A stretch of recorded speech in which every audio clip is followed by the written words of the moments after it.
विधानसभा निवडणुकीवेळी दोन माणसं भेटली 160 जागा निवडून आणण्याची गॅरंटी देत होते। मात्र मी आणि राहुल गांधींनी हा मार्ग नाकारला। शरद पवार यांचा मोठा गौप्यस्फोट। राहुल गांधींसारख्या कपोलकल्पित कहाण्या आता शरद पवार सुद्धा सांगू लागले। त्यांच्यावर राहुल गांधींच्या भेटीचा परिणाम, शरद पवारांच्या दाव्यावर मुख्यमंत्री फडणवीसांची टीका।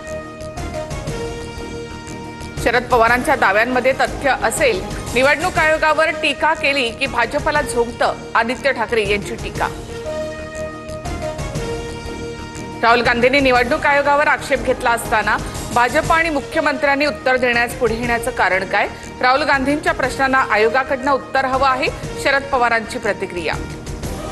संसदेमधील शपथ सुप्रीम कोर्टामध्ये चालेल का? आयोगाने मागितलेल्या शपथपत्रावरून फडणवीसांचा राहुल गांधींना सवाल। खोटं बोलायचं आणि पळून जायचं, फडणवीसांकडनं राहुल गांधींचा पळपुटे असा उल्लेख। सोमवारी इंडिया आघाडीचा मोर्चा केंद्रीय निवडणूक आयोगाच्या कार्यालयावर धडकणार। राहुल गांधींच्या मतचोरीच्या दाव्यानंतर देशभरात निवडणूक आयोगाच्या विरोधात वातावरण तापण्यास सुरुवात। शिर्डी मतदारसंघातही मतदार नोंदणी घोटाळा, आयोगाकडे माहिती मागून सुद्धा ती दिली नाही। बाळासाहेब थोरात यांचा आरोप, तर स्वतःचं अपयश झाकण्यासाठी थोरातांचं बेताल वक्तव्य, राधाकृष्ण विखे पाटील यांचा पलटवार। एकनाथ शिंदे कधी बोलत नाहीत, मात्र शिंदेंचा पुढचा मार्ग कसा असेल याचा अंदाज लवकरच येईल। एकनाथ शिंदेंच्या दिल्ली दौऱ्यावर शरद पवारांचं मोठं विधान।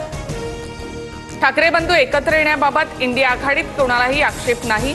महाविकास आघाडी ही विधानसभा निवडणुकीसाठी तयार झाली आहे। मुंबईत महाविकास आघाडीशिवाय ठाकरे बंधू एकत्र लढू शकतात, याचे संजय राऊतांकडून संकेत।